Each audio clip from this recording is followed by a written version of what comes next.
so here, now we're starting to put together some eyewitnesses, right?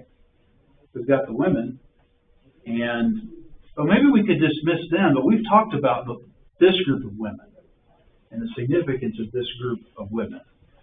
And so they're credible, and Luke tries to go out of his way to make that point in how he writes about them. And now we have these men as well.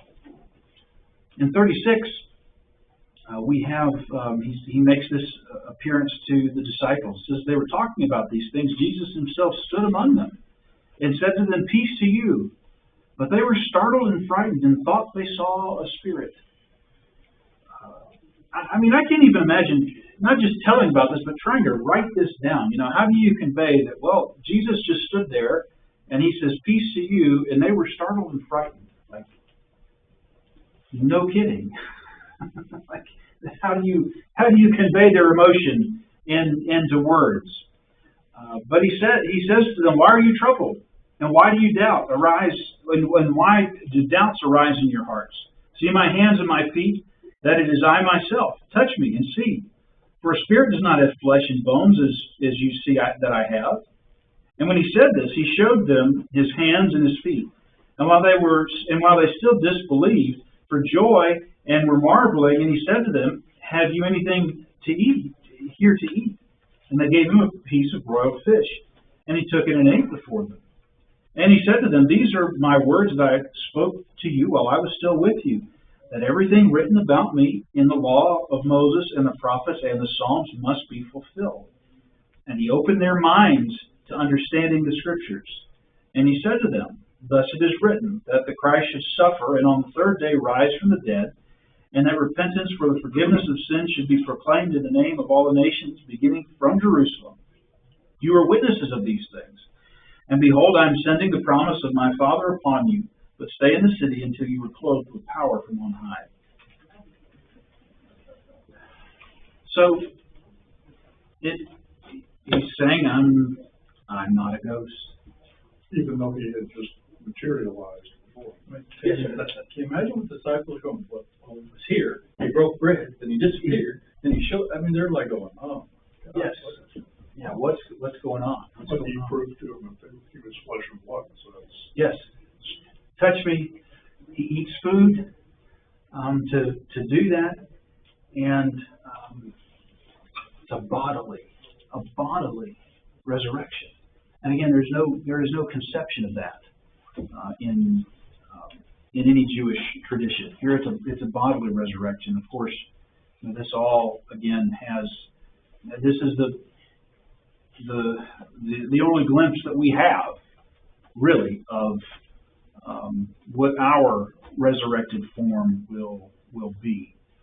But it almost had to be a bodily resurrection. It couldn't have been just a spiritual embodiment, because that would have given rise to all kinds of illusions and visions and accusations like that. It had to be a bodily resurrection on Jesus' part to prove it, that he had actually risen from the dead. Yeah. Yeah, and for these eyewitnesses, he's giving them evidence. It's unfortunate that we're so critical of Thomas and the other accounts and Thomas's reaction. They all had doubts. They didn't believe. That is not he was risen. Oh, okay, yeah, whatever you say, Mary. That's not how it happened. And Jesus is providing evidence so that they would believe, which is what he had been doing all along, right? He doesn't just make claims and demand faith. He gave evidence. He has showed his humanity constantly. I mean, he thirsted, he bled, he sweat, he was hungry, he slept. I mean, all these things before he died, and now simply being hungry, wanting something to eat, again, shows his humanity after the resurrection. Yeah. Yeah, and I would say that with with his resurrected form and the fact that he's hungry and eating is where it's this thing they've been grappling with, that he's God in the flesh, his divinity and humanity, and we continue to grapple with that and try to work through that as best we can. And here perhaps is the clearest glimpse of what that had always been. And he's changed Mm-hmm. from what they saw, or whoever there saw, his hands and everything. Mm-hmm. What he went through is in his way here, Yeah. Anything else? Oh, verse 46 is now the fourth time he's told them this. Put this at the time where it actually makes more sense. Yeah. Okay, this is what he meant, rise from the dead. Now we get it. Yeah. And verse 45 goes back to things that had been hidden from them. He opened their minds to understand the scriptures. Is that not revelation? Now they have an explanation. Now they have a framework to begin to go back to start understanding. It certainly gives us some idea of what they were doing after when they're in Jerusalem waiting for whatever was going to happen next.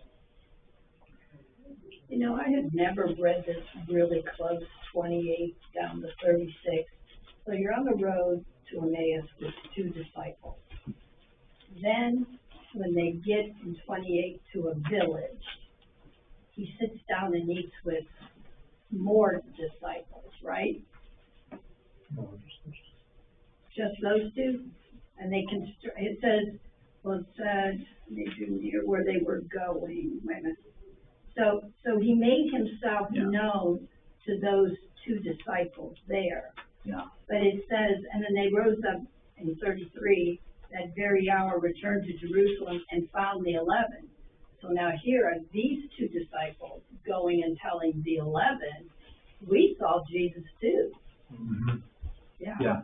I just think that's interesting. Jesus didn't go to 11 first. He went to the women, he went to two other people, and they all knew the disciples were not a privileged apostles to know those things. Yeah. Now, only them know those things. Mm-hmm.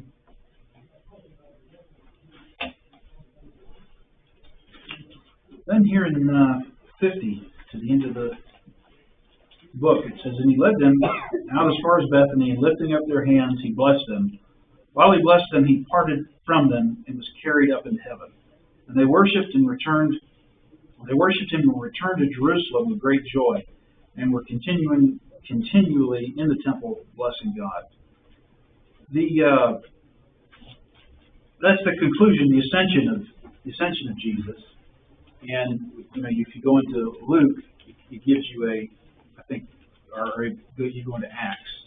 I think Luke gives you a fuller picture of what happened here. This is the condensed version to tie up. At least that's my take, to tie up the book. So the ascension it happens, and Paul, I think, gives us more details of that in Ephesians chapter 1, where he really describes a coronation, where he continues to reside, ruling over heaven and earth. So that's the resurrection of Jesus, according to the Gospel of Luke. But did it really happen? Did it really happen? It's one thing to read through this, but did it really happen? The foundation of our faith is a claim that a man who was executed rose from the dead, came back to life. And do you really believe that? So is there what kind of reason is there for us to believe that? Is it you just sort of feel it in your heart, and that's how you know. If you ask me, how's the song go? If you ask me how I know he lives within my heart.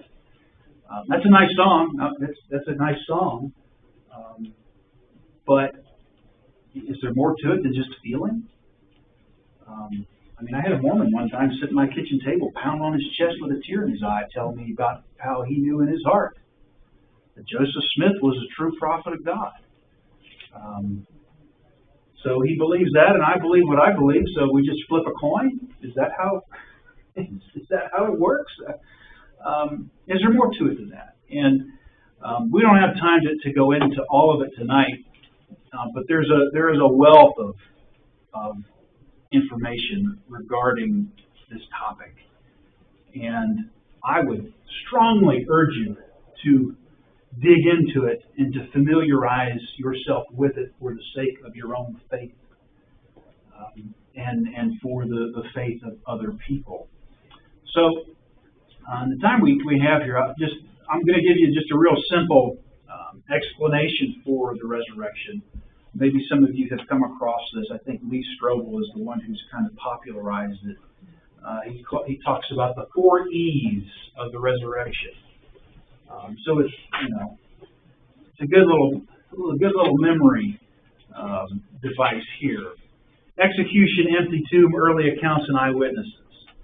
And if you start there with these 4 E's, you can add a lot of information for them. So the first E is significant. It's execution. Jesus died. Why was the tomb empty? Well, he never really died.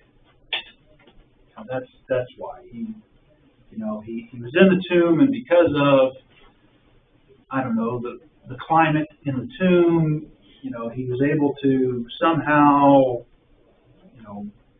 revive and got out. The swoon theory, if you've ever heard that. And, well, you can dig into crucifixion, right? In the Bible, the writers give us some pretty graphic details of it. And John especially, and I told you a couple weeks ago, John is the only one of the apostles who witnessed the crucifixion. And he writes about his side getting pierced and blood and water coming out. That's an important detail. That's telling us something about the condition of his body as he's hanging there on the tomb. I think the American Medical Association, maybe you've read that, they've done an analysis on crucifixion, and it's worth your time to read. But if there was one thing the Romans knew how to do, it was crucifixion, and no one survived the cross. No one survived crucifixion. It just didn't happen. And the brutality of it is laid out in the Bible. John Sly, he kind of mentioned some things on Sunday morning, about what actually happens when someone hangs on a cross. You essentially suffocate, fluid builds up in your lungs, and you can't gasp for air. And that's not even taking into account the condition of Jesus' body before it was nailed to the cross. Those Roman soldiers, the Roman soldier piercing his side, you do that to either hasten death or to confirm death. And the fact that blood and water comes out of his side confirms death. So there is an execution there. There was a death. It's undeniable. If one of those Roman soldiers would have not made sure someone they were responsible for executing died, they would have been held responsible. Nobody survived a crucifixion. Jesus died. Well, didn't the Pharisees even go to Pilate and say, we need to be careful about this and seal the tomb? Yeah. And Pilate was surprised that he had died already and sent somebody back to confirm it, and they even confirmed it after the fact. Yep. So there were multiple. And all of that is laid out in the accounts. Right. Those are important details. There's an empty tomb. So as Mike points out about there's there's a seal, there's a Roman guard that is put there, and you think, well, they stole the body. Somebody stole the body. You got to appreciate, like, what this would have looked like then, and even maybe how it would have looked like now. It's good, try to, like, open the tomb of the unknown soldier sometime. See how far you get with that. The Roman soldiers are the premier military force in the world. Nothing like them had existed before, and they're the ones in charge. I mean, if you had a Marine standing outside a tomb and a seal, a presidential seal on the you're not messing with that. You're not messing with that, and that's the lengths that they go to make sure nobody steals the body. Again, if you dig into all of the different arguments that have been made over time, you almost everyone agrees. The tomb was empty. It's just a question of why. So the empty tomb is presented there. The third E is these early accounts. We don't have a whole lot of time to go into all of this, but the Bible gives some credible, very, very credible first-hand accounts. And in terms of trying to piece together ancient history, you have 1 Corinthians 15 is the earliest record of the resurrection in the New Testament, and it's written about 25 years after the resurrection of Jesus. And if you start to really dig into what 1 Corinthians 15 actually is, it's what scholars describe as a creedal statement, which means Paul didn't write it. Paul cites it. He cites it in that text. And scholars say, if you look at the way Paul does this a lot in his writing, if you read something that I write, and I cite something, you know that there's just the way our grammar works, right? There's quotation marks. There's going to be an endnote, a footnote. There's going to be some citation that knows that, hey, David didn't write this. This guy here did. He made a note of it. But that's not how the Greeks did it. But the question about where did Jesus died according to the Scriptures, was buried, and was raised according to the Scriptures, 1 Corinthians 15, and then he appeared. And there's this list of eyewitnesses. There's 513 plus eyewitnesses in that creedal statement that was used to spread awareness of this all over the Mediterranean world. This is how news travels, right? You have this statement. There's all kinds of, like, this is a good example of the kind of thing we're talking about. 4 E's of the resurrection. That's real easy for you to remember, and then you can build information to each of these points, and that's what that creedal statement does. There's creedal statements all over the Bible, both the Old and New Testament. The Shema is a creedal statement. Deuteronomy 6:4, Hear, O Israel, the Lord our God is one, and thou shalt love him with all your heart, soul, and mind. You can memorize that and use it for the purposes it was given. And I think James D. Dunn, I always goof his name up, scholar. He thought that creedal statement probably was composed within months of the event. I'll go through all of this sometime where I can really unpack it. Don't have the time to do it right now. But when you look at the dating, even with the Gospels, but if you look at the dating and compare it to other ancient sources that we have for history, like everybody knows about Alexander the Great, right? You know about Alexander. You know about Alexander the Great because of some writing that we have that was put together like 400 years after he lived. And we're talking about sourcing the resurrection, and I can give you source information that was composed 3 to 6 months before the event in question. 1 Corinthians 15 is written 25 years after the event. The Gospels, you know, that there's questions about when exactly they were written. If you give the latest possible dating for the Gospels is 90 AD. And what is that, 60 years after?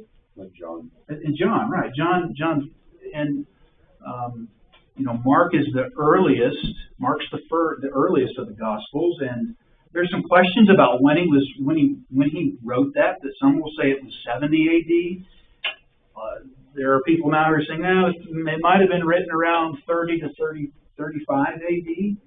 And if it was, that's even better because it's right on top of the events that are documented in Mark. And Mark is really the primary source of the other Gospels.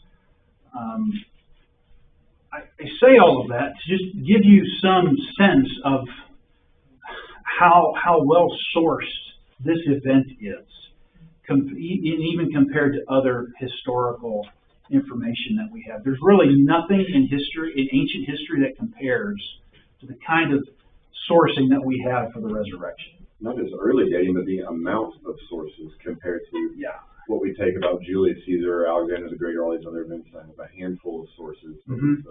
With the Gospels, we have many. Yeah, it's really amazing.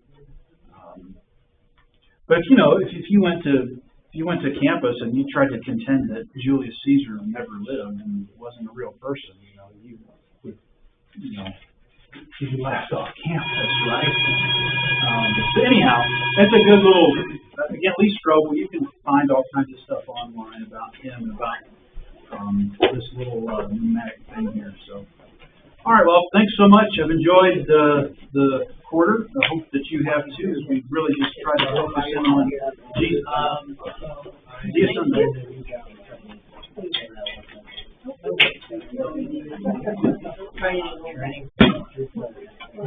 Yeah,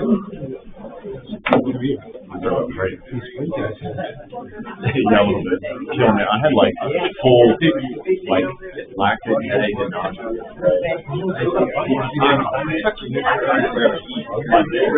Yeah, it's been a while.